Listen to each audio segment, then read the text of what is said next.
Hello everyone, Miss York here, and today I'm going to be putting on a puppet show just for you. So sit back, relax, and get ready for our story. The story I'll be telling today is Little Red Riding Hood.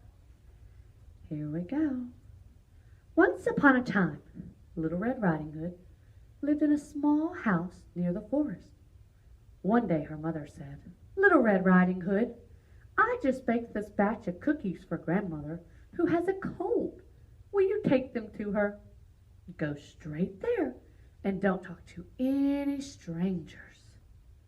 "I won't, I promise," said Little Red Riding Hood. And with that, she skipped out the door and into the forest. Little Red Riding Hood walked along, when suddenly she heard rustling beside her.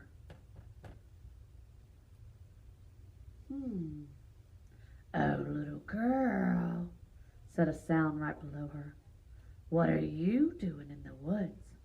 Little Red Riding Hood turned to see a wolf. "I'm going to Grandmother's house." Spotting a patch of flowers, the wolf said, "Maybe you should go pick your grandmother some flowers." "Okay," said Little Red Riding Hood, and so she started to pick her grandmother some flowers. The wolf ran away in the distance. He had a plan. The wolf soon arrived to Grandmother's house, and he knocked on the door. "Hello, who is it?" "Little Red Riding Hood," said a voice. "Come on in, dear." But when Granny saw him, she realized, "You're not Little Red Riding Hood," but she was too late, and the wolf gobbled her up. The wolf was going to pretend to be Grandmother. So he put on Grandmother's bonnet, and he put on Grandmother's apron, and he decided to lay in bed and to wait for Little Red Riding Hood. Soon, Little Red Riding Hood got to Grandmother's house. "Come in, dear," said the wolf. Little Red Riding Hood walked slowly over to her grandmother. "Grandmother, what a low, grumbly voice you have." "The better to talk with, my dear."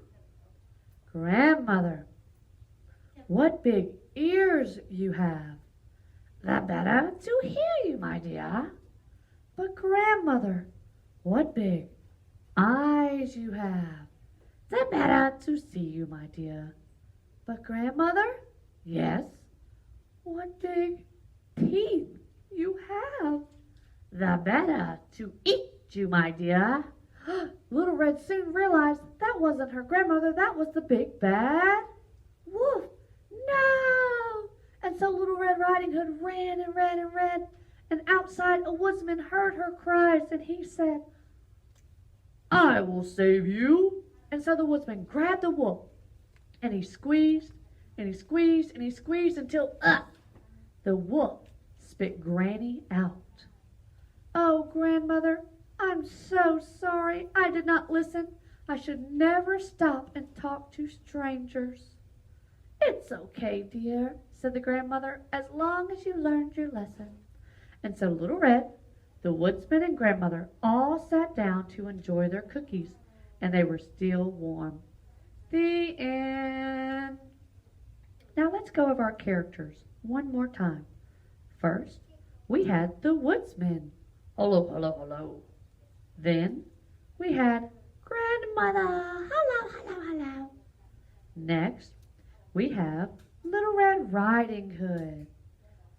And to conclude, we had the big, the bad wolf. "Hello, hello, hello." All right, you guys. Thanks for joining me today. I'll see you next time. Bye.